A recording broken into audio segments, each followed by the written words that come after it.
నమస్తే. కథ వినండికి స్వాగతం. మనం ఈరోజు చేతన్ భగత్ గారు రచించిన 12 జీవితానికి 11 సూత్రాలలో 4వ సూత్రం ఆంగ్ల భాష పైన పట్టు సాధించండి. ఆంగ్ల భాష అనేది అంతర్జాతీయ భాష. వ్యాపారం, దౌత్య సంబంధాలు, సాంస్కృతిక సాంప్రదాయాలు ఈ భాషలోనే సాగుతాయి. అంతర్జాలం, సామాజిక మాధ్యమాలది అదే భాష. ఆంగ్ల భాషలో ప్రావీణ్యం ఉంటే మీ ఒడిలో అంతర్జాతీయ అవకాశాలు వచ్చి వాలుతాయి. మీకు సాధారణమైన ఆంగ్ల భాష రాయటం, చదవటం పైన పట్టు ఉండి తీరాలి. నేను భారతీయుణ్ణి. హిందీ భాష మాట్లాడుతూ ఢిల్లీలో పెరిగాను. ఇప్పటికీ నేను ఎక్కువ సమయం హిందీలోనే మాట్లాడతాను. అదే భాషలో ఆలోచిస్తాను. కాకపోతే నేను ఆంగ్ల రచయితగా మారాను. హిందీలో రాసేవాడినైతే ఒక భారతీయ రచయితగా నాకు ఇంత ప్రాచుర్యం లభించేదా? ఇప్పటి చేతన్ భగత్ లాగా నేను ఉండగలిగేవాడినా అని చాలాసార్లు అనిపిస్తుంది. ఈ ప్రశ్నలకు నేను స్పష్టమైన సమాధానం చెప్పలేను. ఆంగ్లంలో మాట్లాడడం, చదవటం, రాయటం వల్లనే నేను మరో రకంగా చేరలేని ప్రదేశాలకు వెళ్ళగలిగాను. ఇంకో భాషలో రచయితనైతే పాల్గొనటానికి వీలు లేని సమావేశాలకు హాజరయ్యాను. ఇంగ్లీష్ రచయితను కాకపోయి ఉంటే జాతీయ స్థాయి సదస్సులకు, సమావేశాలకు ఆహ్వానం లభించేదా?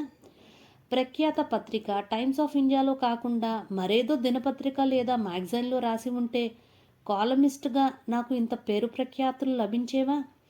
టైమ్ పత్రిక ప్రకటించిన ప్రపంచంలో ప్రభావశీలురైన 100 మందిలో నేను ఒకడిని కావటం సాధ్యమవుతుందా? దేశంలో మనమంతా ఒక్కరితో మరొకరు మాతృభాషలోనే మాట్లాడుకుంటాం. సంగీతం, సినిమాలు, టీవీ షోలు అన్నీ అదే భాషలో చూస్తాం. కానీ ఇంగ్లీష్ బాగా మాట్లాడే వ్యక్తులకే మనం మిగతా వారికంటే ఉన్నత స్థానం ఇచ్చి గౌరవిస్తాం. దీనికి అనేక చారిత్రక కారణాలు ఉన్నాయి. 200 సంవత్సరాలకు పైగా మనం వలస పాలనలో గడపడం అందులో ఒకటి. బ్రిటిషర్లు ఆంగ్ల భాష బాగా మాట్లాడటం, రాయటంలో సమర్థులైన వారిని ఎంపిక చేసి వారితో ఒక ఉన్నత వర్గాన్ని ఏర్పాటు చేశారు. వాళ్ళ ద్వారానే ఈ దేశ పాలన చేపట్టారు. ఈ ఉన్నత వర్గం వాళ్ళు బాగా వేతనాలు పొందేవారు, విలాసవంతమైన జీవితం గడిపేవాళ్ళు. అంతకంటే ఉన్నత వర్గాల వారిని కలిసి సాన్నిహిత్యం ఏర్పరచుకునే అనుకూల పరిస్థితులు ఉండేవి. దానితో మరిన్ని అవకాశాలు వాళ్ల ఒళ్ళో వచ్చి వాలేవి. బ్రిటిషర్లు వారిని మిగతా వారికి భిన్నంగా చూడటం వల్ల సభ్యత, సంస్కారాలు అధికంగా ఉన్నవారిలా ఈ వ్యక్తులు అందరికీ కనిపించేవారు. బ్రిటిషర్లు ఈ దేశం వదిలి వెళ్ళినా ఆంగ్ల భాష మాట్లాడే ఈ ఉన్నత వర్గం అలాగే మిగిలిపోయింది. స్వాతంత్రం లభించిన తర్వాత వాళ్ళ పిల్లలు ఇంగ్లీష్ భాష మాట్లాడడాన్ని కొనసాగిస్తూ అవకాశాలన్నీ అందిపుచ్చుకున్నారు. ఇలా ఆంగ్ల భాష మాట్లాడే ఉన్నత వర్గం అనే పొంగు అలాగే కొనసాగుతోంది. ఈ మధ్యకాలంలో మరింత మంది భారతీయులు ఇందులో వచ్చి చేరారు. ఆంగ్ల భాష ప్రాచుర్యం పొందటానికి మరికొన్ని కారణాలు ఉన్నాయి. అది చర్చించాలంటే మరో పెద్ద వ్యాసం లేదా ఇంకో పుస్తకం రాయవలసి ఉంటుంది. ఈ పుస్తకం వరకు చెప్పాలంటే ఆంగ్ల అనుకూల పక్షపాతం ఇంకా కొనసాగుతోంది. మీరు సరిగ్గా ఆంగ్లం మాట్లాడలేకపోతే భారతదేశంలో కొన్ని అవకాశాలు, కొన్ని మార్గాలు మీకు మూసుకుపోతాయి. అది అంత సులువుగా జరిగిపోతూ ఉంటుంది. బహుళజాతి సంస్థలు మీకు ఉద్యోగ అవకాశాలను కల్పించవు. పెద్ద బ్యాంకింగ్ ఉద్యోగాల్లో మీకు ప్రవేశం ఉండదు. అధికారి స్థాయిలో ఉండే ఉద్యోగాల్లో ఉపాధి లభించడం కష్టమవుతుంది. మీరు ఆంగ్లంతో తడబడితే ఇంటర్వ్యూ చేసిన వ్యక్తులు మీరు బయటకు రాగానే పగలబడి నవ్వుకుంటారు. ఈ అధ్యాయం ప్రారంభంలో చెప్పిన వాక్యాలు బ్రిటిష్ కౌన్సిల్ నుంచి స్వీకరించినవి. ఆంగ్ల భాషను ఉన్నతీకరించాలన్నదే వారి శాసనం. ఆంగ్ల భాషలో పెద్దగా ప్రావీణ్యం లేకపోయినా గొప్పగా నిలబడిన వాళ్ళు లేకపోలేదు. ప్రఖ్యాత వ్యాపారవేత్తలు, జాతీయ స్థాయి క్రీడాకారులు, సినీ నటులు ఆ భాష తెలియకపోయినా నెగ్గుకు రాగలుగుతారు. ఇవన్నీ మినహాయింపులు మాత్రమే. ఏవి కూడా అసలు నియమంలో మార్పు తేవు. భారతదేశం వరకు వర్గాల అవరోధాన్ని దాటడానికి అడ్డుగోడగా నిలిచే ఇనుప కంచెల్లో ఈ ఆంగ్ల భాష ఒకటి. అయితే భారతదేశంలో ఇంగ్లీష్ మాట్లాడే వారంతా ఒకే రకమైన సామర్థ్యం ఉన్నవాళ్ళు కారు. మీకు సులువుగా అర్థం కావటానికి వారిని E0, E1, E02 అన్ని 3 విభాగాలుగా వర్గీకరిస్తాను. E0లు ఈ వర్గం వాళ్లకు ఆంగ్ల భాష తెలియదు, మాట్లాడడం రాదు. దాంతో వారికి ఉపాధి అవకాశాలు కూడా పరిమితంగానే ఉంటాయి. జపాన్ లేదా చైనాలో అయితే ఆంగ్ల భాష లోర రాకపోయినా మీరు బ్యాంక్ చైర్మన్గా కాగలుగుతారు. అదే భారతదేశం విషయానికి వస్తే భాష రాకపోతే కనీసం మీరు బ్యాంక్ మేనేజర్ కూడా కాలేరు. ఈ వర్గంలో ఉన్న వాళ్లకు కాయ కష్టం, శారీరక శ్రమతో కూడిన పనులు, బ్లూ కలర్ జాబ్స్, సెక్యూరిటీగా driver, cook, delivery boy, factory labour వంటి పనులు లభిస్తాయి. అలాగే electrician, plumber, mobile repair person, welder, foreman, factory foreman లాంటి ఉద్యోగాలు దొరుకుతాయి. దురదృష్టవశాత్తు ఈ ఉద్యోగాల్లో ఉన్న వాళ్లకు భారతదేశంలో సరైన వేతనాలు ఇవ్వరు. మిగిలిన ఉద్యోగుల్లా వైట్ కాలర్ జాబ్స్ వారిని చూడరు. ఉదాహరణకు అమెరికాలో ప్లంబర్ లేదా ఎలక్ట్రీషియన్కు ఏటా $1,00,000 అంటే ప్రస్తుత మారక విలువ ప్రకారం చూస్తే 83 లక్షలు లభిస్తాయి. జీవన వ్యయం అధికంగా ఉండే అమెరికా వంటి దేశాల్లో ఇది మంచి ఆదాయమే. భారతదేశంలో ఆ పరిస్థితి లేదు. వారికి తక్కువ వేతనం లభిస్తుంది. ఈ వ్యత్యాసాన్ని సవరించాలి. దాని వెనక ఉండే రాజకీయాలు వేరు. ఆ విషయం పక్కన పెట్టి ఈ జీరోల పరిస్థితి కఠినంగా ఉంటుందన్న అంశాన్ని మాత్రం మీరు గుర్తుంచుకోండి. E1లు ఈ వర్గం వాళ్ళు ఆంగ్లం నేర్చుకుని ఉంటారు, కానీ మాట్లాడడానికి తగినంత సౌకర్యంగా భావించరు. భారతదేశంలో అధిక శాతం మంది ఇదే కోవలోకి వస్తారు. యాదృచ్ఛికంగా నా పుస్తకాల పాఠకులు ఎక్కువ మంది ఈ విభాగంలో వారే. వాళ్ళు నన్ను రచయితగా విజయవంతం చేశారు. అందుకు వాళ్లకు ధన్యవాదాలు చెబుతున్నాను. E1లు స్కూల్లో ఇంగ్లీష్ నేర్చుకుంటారు. ఇంటి దగ్గర ఆ భాషతో వారికి పని ఉండదు. ఇంగ్లీష్ మీడియం పాఠశాలలు లేదా ఇంగ్లీష్ తప్పనిసరిగా బోధించే ప్రాంతీయ పాఠశాలలను విద్యాభ్యాసం చేస్తారు. ఇంటికి వచ్చేసరికి మాతృభాషలో మాట్లాడతారు. నేను కూడా ఇదే వర్గానికి చెందినవాడిని. E0లతో పోలిస్తే E1లకు ఇంగ్లీష్ భాష ఉపయోగపడుతుంది. దాంతో వచ్చే అవకాశాలన్నీ వాళ్ళు గుర్తించగలుగుతారు. మంచి ఇంగ్లీష్ పుస్తకాలను చదివి సైన్స్ వంటి సబ్జెక్టులను నేర్చుకుని ప్రవేశ పరీక్షలకు హాజరవుతారు. మంచి కంపెనీల నుంచి ఉద్యోగాలకు పిలుపు అందుకుంటారు. అదృష్టం కలిసి వచ్చి అక్కడ కూడా E1లు బృందం ప్యానెల్ సభ్యులుగా ఉంటే చక్కటి ఉద్యోగాలు వారిని వరిస్తాయి కూడా. E1లు కూడా తడబడతారు, తప్పటడుగులు వేస్తారు. కారణం వాళ్లకు కొంచెం ఆంగ్లం వచ్చు, కాకపోతే ధారాళంగా మాట్లాడడం వాళ్లకు అలవికాని పని. వాళ్ళ యాస వణికినట్టు ఉన్నా వాక్య నిర్మాణంలో తడబడిన వాళ్ళ కోరుకున్న ఉద్యోగం ఇంటర్వ్యూ దశలోనే తప్పిపోతుంది.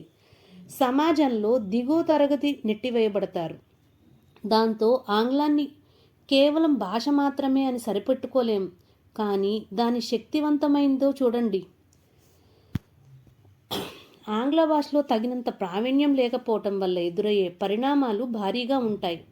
తగినంత అంటే ఆక్స్ఫర్డ్ స్థాయి చదువు, చక్కటి ఉచ్చారణ, అరుదైన నైపుణ్యాలు కావు, కానీ మీ భావాలను చక్కగా ప్రసారం చేయగలిగిన స్థాయిలో మీకు పట్టు ఉండాలి. అదెలా అనేది ఈ అధ్యాయం చివరిలో చూడొచ్చు. ఇక E2 అనేది చిన్న వర్గం మాత్రమే. ఆంగ్ల భాష మధ్య పుట్టి పెరిగి పెద్దదవుతుంది. వాళ్ళు మంచి ఇంగ్లీష్ మీడియం పాఠశాలలకు వెళ్తారు. బాగా ఇంగ్లీష్ మాట్లాడే వ్యక్తుల మధ్య వాళ్ళ జీవనం సాగుతుంది. వాళ్ళ తల్లిదండ్రులు కూడా ఆంగ్ల భాష బాగా వచ్చిన వాళ్ళై ఉంటారు. వాళ్ళు పెరిగి పెద్దదవుతున్నప్పుడు ఇంగ్లీష్ సినిమాలు చూస్తారు.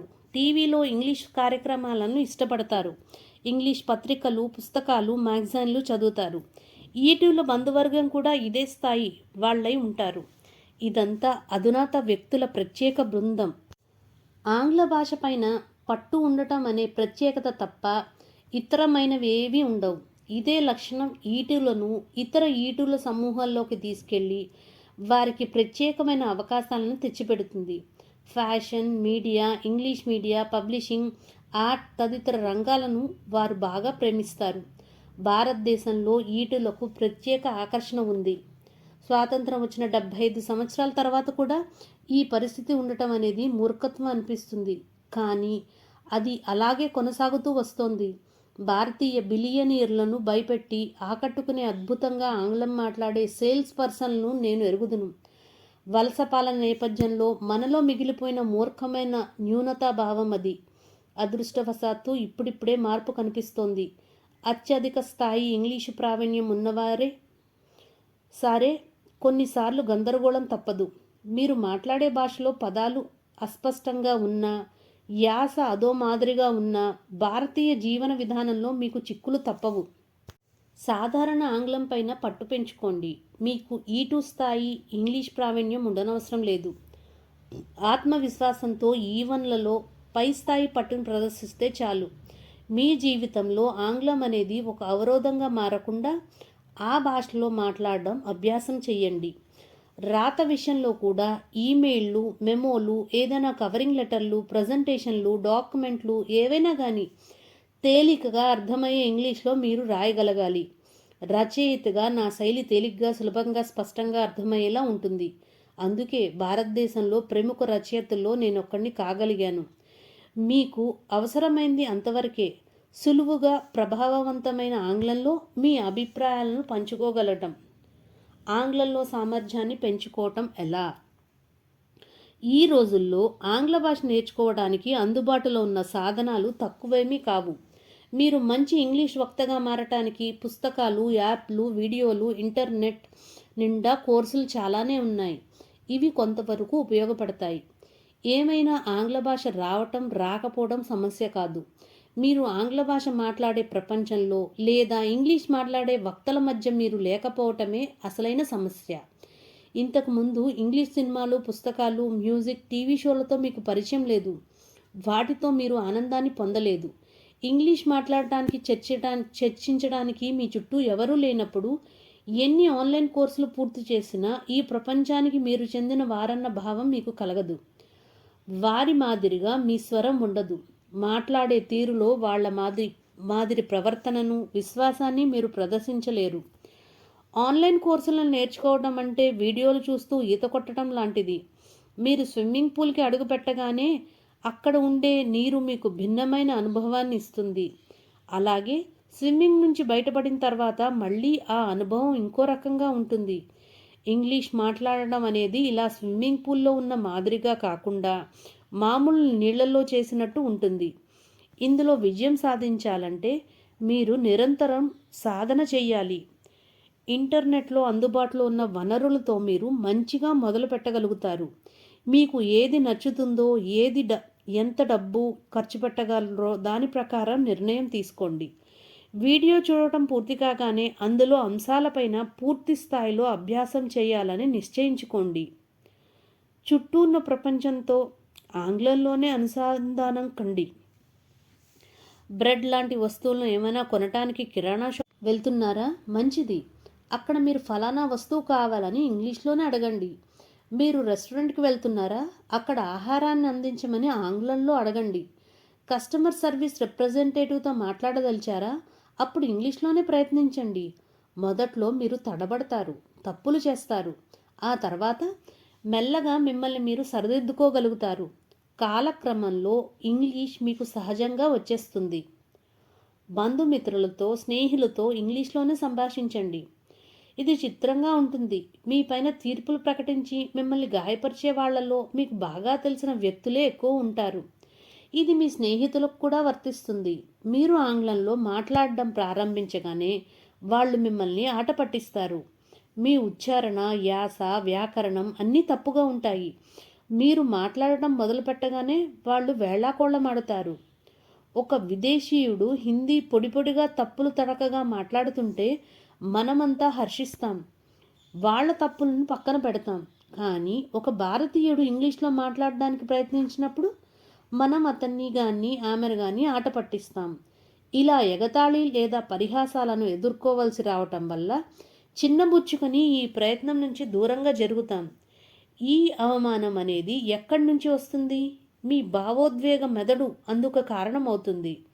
భావోద్వేగాలను నియంత్రించుకోవటం పైన రెండో సూత్రంలో మనం మాట్లాడుకున్నాం. ఇప్పుడు మీరు దానిని అనుసరించాలి. అవమాన భారాన్ని దిగమింగుకొని మీ తార్కికమైన మెదడును ఉపయోగించాలి. మీరు ఈ భాష మీద పట్టు సాధించి తీరాలి అని అది గట్టిగా మీకు చెప్తుంది. మిమ్మల్ని మూర్ఖుడు అనుకున్నా సరే మీరు దానిలో ప్రావీణ్యం సాధించే వరకు కుటుంబ సభ్యులతో ఆంగ్లం మాట్లాడడాన్ని కొనసాగించండి. బయట వేడి బాగా ఎక్కువగా ఉంది, నాకు మంచినీళ్ళు తాగాలని ఉంది అని ఆంగ్లంలో వారికి చెప్పండి. మిమ్మల్ని అంగారక గ్రహం నుంచి వచ్చిన వాళ్ళగాను ఇంకెవరిగానూ ఉండటానికి ప్రయత్నిస్తున్నారని మిమ్మల్ని విమర్శించినా సరే పట్టించుకోకండి. మీరు అనుకున్న దారిలో ముందుకు వెళ్ళండి. చదవండి, చదవండి, బాగా చదవండి. మీరు ఎప్పుడైనా ఓ వ్యక్తి గురించి మాట్లాడేటప్పుడు బాగా టీవీ చూసే వ్యక్తి లేదా మంచి ఇన్స్టాగ్రామ్ రీల్స్ చూసే మనిషి అని చెప్పటం ఎప్పుడైనా విన్నారా? ఫలానా వ్యక్తి బాగా చదువుకున్నవాడు అన్న మాట మాత్రమే మన చెవిన పడుతుంటుంది. పుస్తకాలు మిమ్మల్ని జీవితంలోకి వృద్ధిలోకి తెస్తాయి. మీ మెదడుకు సానపెడతాయి. మీలో సృజనాత్మకతను పెంచుతాయి. ఆంగ్ల పుస్తకాలు విరివిగా చదవటం వల్ల మీ మనసులో ఆంగ్ల పదాలు వాక్యాలు ప్రవాహంలో చేరి మీరు సౌకర్యంగా మాట్లాడటానికి ఉపయోగపడతాయి. మీరు చురుగ్గా కనిపించటానికి, భావించటానికి, మీ భావాలను ఇతరులతో పంచుకోవటానికి ఆంగ్ల పుస్తకాలు చదవటం అనే అలవాటు ఉపయోగపడుతుంది. పుస్తకాలు చదవను అని చెప్పే వ్యక్తి సాధారణంగా సోమరిపోతులా ఉంటాడు. చదవటానికి అవసరమైన మానసిక ప్రయత్నాన్ని వాళ్ళు చెయ్యరు. ఈ విషయంలో సోమరితనాన్ని పక్కన పెట్టి చదవడం మొదలుపెట్టండి. ఇంగ్లీష్లోనే ఆలోచించండి. ఈ2లకు ఈ1లకు మధ్య ప్రధానమైన వ్యత్యాసం లేదా ఆంగ్లంలో సులభంగా మాట్లాడే వారికి లేదా మాట్లాడలేని వారికి మధ్య తేడా ఒకటే. ఈ2లు ఆంగ్లంలోనే ఆలోచిస్తారు. నేను మీకు ఓ ప్రశ్న వేసి దానికి ఇంగ్లీష్లోనే సమాధానం చెప్పమని కోరితే మీరేం చేస్తారు? ఉదాహరణకు, మీరు రేపు సాయంత్రం ఖాళీగా ఉంటారా అన్న ప్రశ్న వేస్తే మీ మెదడు దాన్ని ఎలా ముందుకు తీసుకెళ్తుంది? ఆ ప్రశ్నను ముందుగా మీ ప్రాంతీయ భాషలోకి అనువదించుకొని దానికి ఆ భాషలోనే సమాధానం సిద్ధం చేసుకుని ఆ తర్వాత దానిని ఆంగ్లంలోకి తర్జుమా చేసి చెప్తారు. భారతీయుల్లో చాలామంది ఆంగ్లంలో మాట్లాడే తీరు ఇలాగే ఉంటుంది. ఒకప్పుడు నేను కూడా ఇలాగే ఉండేవాణ్ణి. ఇలా చేయటం స్వాభావికంగా తప్పు పనేం కాదు. మీ మెదడులో ముందుగా ప్రశ్నను అనువదించుకోవటం, ఆ తర్వాత సమాధానం తెచ్చుకుని దాన్ని మళ్ళీ ఇంగ్లీష్లోకి మార్చుకోవటానికి కొంత ప్రయత్నం అవసరం అవుతుంది. ఇది మీ ముఖంలో, మీ మాటల్లో బయటకు వ్యక్తం అవుతుంది. దానివల్ల ఈటులతో పోలిస్తే మీరు సమాధానం ఇవ్వటానికి అదనంగా మరికొంత సమయం, కొన్ని మైక్రో సెకండ్లు అవసరం అవుతుంది. మీరు స్పందించడానికి ముందు వాడుక భాషలో ప్రశ్నలో వాక్యాలను అనువదించుకుంటారు. దాని సమాధానాన్ని సిద్ధం చేసుకుని అదే వరుసలో ఇంగ్లీష్లోకి మార్చి చెప్తారు. ఆంగ్ల వాక్య నిర్మాణాన్ని సక్రమంగా పాటించకపోవటం వల్ల ఇబ్బంది అవుతుంది. ఉదాహరణకు, నా పేరేమిటి అని మీరు అడిగారనుకోండి, నేను హిందీలో మై చేతన్ భగత్ హూ అని సమాధానం చెప్తాను. ఇంగ్లీష్లో దానిని అలాగే చెప్పాలంటే మై సెల్ఫ్ చేతన్ భగత్ అనాలి. అలా గనక మాట్లాడితే నేను ఈ2 వర్గానికి చెందిన వాడిని కాను అన్న విషయం సులభంగా అందరికీ అర్థమైపోతుంది. సరైన సమాధానం చెప్పాలంటే my name is Chetan Bhagat అని అనాలి. మీరు ఆంగ్లంలో ఆలోచిస్తే ఈ సమస్య ఉత్పన్నం కాదు. నేటి వాతావరణం ఎలా ఉంది అని అడిగితే తోడీ గర్మీ హై అని హిందీలో ఆలోచిస్తారా? It is bit hot today అని ఆంగ్లంలోనా? మీ ఇంటి గోడలకు ఉన్న రంగులు కానీ, రోడ్డు మీద సాగిపోతున్న వాహనాలు కానీ, మీ చుట్టూ ఉన్న ప్రపంచాన్ని కానీ అన్నిటినీ ఆంగ్లంలో చూడడానికి అలవాటు పడండి. క్రమంగా మీకు మీ చుట్టూ ఉన్న ప్రపంచం అంతటినీ ఇంగ్లీష్లో వర్ణించడం సులభం అవుతుంది. మీ మాతృభాష మాదిరిగానే మాట్లాడడానికి అణువుగా తయారవుతుంది. ఎప్పుడైనా మాట్లాడవలసిన పరిస్థితి వస్తే అది సులువుగా ఒత్తిడి లేనిదిగా మారుతుంది.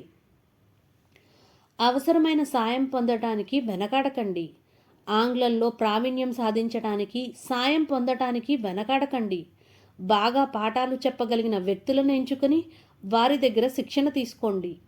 ఆంగ్లం నేర్పే యాప్లను ఆన్లైన్లో చూసి వాటిపైన అభ్యాసం చేయండి. కామ్లీ వంటి యాప్లను అంతర్జాతీయంగా ఆంగ్లాలు మాట్లాడే వ్యక్తులతో మిమ్మల్ని అనుసంధానం చేస్తాయి. ఎప్పటికప్పుడు మీకు వారి నుంచి తగినంత సమాచారం అందుతుంది. ఏది ఏమైనా ఆంగ్లం నేర్చుకోవటాన్ని ప్రాధాన్యమైన అంశంగా చూడండి. మీ పట్ల అసలే కఠినంగా ప్రవర్తించే ప్రపంచాన్ని ఓ భాషలో 4 పదాలు కలిపి మాట్లాడలేని అశక్తత వల్ల మరింత కఠినంగా మార్చుకోకండి. అలాగని మీకు కేవలం ఆంగ్ల పరిజ్ఞానం ఉండగానే సరిపోదు. దానిలో మీరు ప్రావీణ్యాన్ని, నైపుణ్యాన్ని సంపాదించాలి. ఆ భాషలో బాగా చదవగలిగి మంచిగా ఆలోచించగలిగి ధారాళంగా మాట్లాడగలగాలి. దానివల్ల మిమ్మల్ని ఎవరూ అటు ఇటు కదపలేనంత దృఢంగా మీరు తయారవుతారు. ఇప్పటి వరకు మూసుకుపోయిన ఎన్నో బ్రహ్మాండమైన అవకాశాలు మీ ముంగట వచ్చి వాలుతాయి. ప్రధానమైన అంశాలు: మీరు ఏ వృత్తిలో ఉన్నవారైనా ఆంగ్లంలో చదవటం, రాయటం, మాట్లాడడం అనేది మీ ఎదుగుదలలో కీలక పాత్ర పోషిస్తుంది. మీ జీవితంలో రాణించడానికి ఆంగ్ల భాష అవరోధం కాని విధంగా మీ సంభాషణ నైపుణ్యం వృద్ధి చెందాలి. మీరు ఈమెయిల్, మెమో, ఏదైనా ఉత్తరం, పుస్తకానికి ముందు మాట, ప్రదర్శన లేదా డాక్యుమెంట్ రూపొందించటం తదితర అంశాల్లో సక్రమంగా, సులువుగా ఆంగ్లంలో రాయటం నేర్చుకోండి. మీకు ఇంటర్నెట్లో ఎన్ని వనరులు అందుబాటులో ఉన్నా మీరు ఇంగ్లీష్లో మాట్లాడటం, చదవటం, ఆలోచించటం అనేది ప్రధానం. దాని వలనే మీ నైపుణ్యం మెరుగుపడుతుంది. నాకు ఇంగ్లీష్ వచ్చు, కానీ అంత మంచిగా రాదు అన్నాడు విరాజ్. మరి నిన్ను నువ్వు మెరుగుపరుచుకో అని సలహా ఇచ్చాను. ఆ రోజు నేను కోరినట్టుగా అవకాడో టోస్ట్ తెచ్చాడు.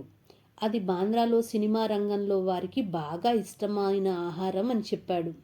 అది అంత విలువైనది కాదేమో అనిపించింది. చిన్న కాల్చిన రొట్టె ముక్క పైన పళ్ళగుజ్జు వేసి దానికి 600 రూపాయలు వసూలు చేయడం న్యాయం కాదనిపించింది. దానిపైన బాగా ప్రచారం సాగుతుండడంతో నాకు కూడా రుచి చూడాలనిపించి అవకాడో టోస్ట్కి ఆర్డర్ చేశాను. అది పేక ముక్కల ప్యాకెట్ కంటే కూడా బాగా చిన్నగా ఉంది. నిజం చెప్పాలంటే నా మధ్యాహ్న భోజనానికి ఇది ఏమాత్రం సరిపోదు. అసలు నా సమస్య ఏమిటంటే మా ఊళ్ళో అసలు ఇంట్లో ఇంగ్లీష్ మాట్లాడేవాళ్ళు లేరు. అందరూ అలా మాట్లాడేవాళ్ళు ఉండి ఉంటే ఈ పాటికి నేను బాగా ఇంగ్లీష్ నేర్చుకోగలిగేవాడిని. విరాజ్, నువ్వన్నిటినీ చుట్టూ ఉన్న వ్యక్తులను, పరిస్థితులనే నిందిస్తున్నావు. వాళ్లను బాధ్యులుగా చేస్తున్నావు. అదే అసలు సమస్య. ఈ మాటలు కాస్త గట్టిగా అన్నాను. అతను ఆశ్చర్యానికి లోనవుతూ నా వైపు చూశాడు. నేను కొనసాగించాను. జీవితంలో చాలామంది వ్యక్తులు ఇవే మాటలు చెప్తుంటారు. ఒక రకంగా అది సాధారణంగా మాట్లాడే పద్ధతి అయిపోయింది. అవతల వాళ్ళు బాగా ప్రవర్తించి ఉంటే నా జీవితం బాగుపడి ఉండేది అంటుంటారు. ఏమిటి? బాధిత మనస్తత్వం ఉన్న వాళ్ళు చేసే వాదన అది. బాధిత మనస్తత్వమా? అవును. నిన్ను నువ్వు బాధితునిగా భావిస్తున్నావు. నీకు చెడ్డ పరిస్థితులు ఎదురు కావడానికి ఎవరైనా వ్యక్తి లేదా ఏదైనా పరిస్థితుల కారణమని నిందిస్తున్నావు. నువ్వు చెప్పేది నిజం కూడా కావచ్చు. మీ ఊళ్ళో ఎవరూ మంచి ఇంగ్లీష్లో మాట్లాడలేకపోవచ్చు. అంత మాత్రాన ఏమైంది? ఆ విషయంలో నువ్వు ప్రయత్నిస్తే ఎంతో కొంత మెరుగుదల సాధించే పని కదా. నిన్ను నువ్వు నియంత్రించుకోగలవు, కానీ ఇతర వ్యక్తులు లేదా ఇతర పరిస్థితులను నీ చేతిలోకి లేవు కదా. అవును, మీరు చెప్పేది నిజం. ఆంగ్లం అనేది నీ బలహీనత అయితే దాని గురించి ఎంతో కొంత నువ్వు చెయ్యాలి. మీకు అర్థం కావటం లేదు అన్నాడు విరాజ్. అవును, నాకే అర్థం కావటం లేదు. అది నా తప్పే. అది నీకు అంత కష్టమన్న విషయం నేను గ్రహించలేకపోయాను. అయితే ఏమిటి? అది నీకు ఏ రకంగా ఉపయోగపడుతుంది? ఇప్పుడు ఏం చేద్దామో నువ్వే చెప్పు. మీరు చెప్పిన దానిలో ఏ తప్పు లేదు. తప్పంతా నాదే. నా తప్పు తెలుసుకున్నాను. ఇకపైన నన్ను నేను సరిచేసుకుంటాను. ఇంగ్లీష్ నేర్చుకోవటం పైన ఇంతకుముందు శ్రద్ధ పెట్టలేకపోయాను.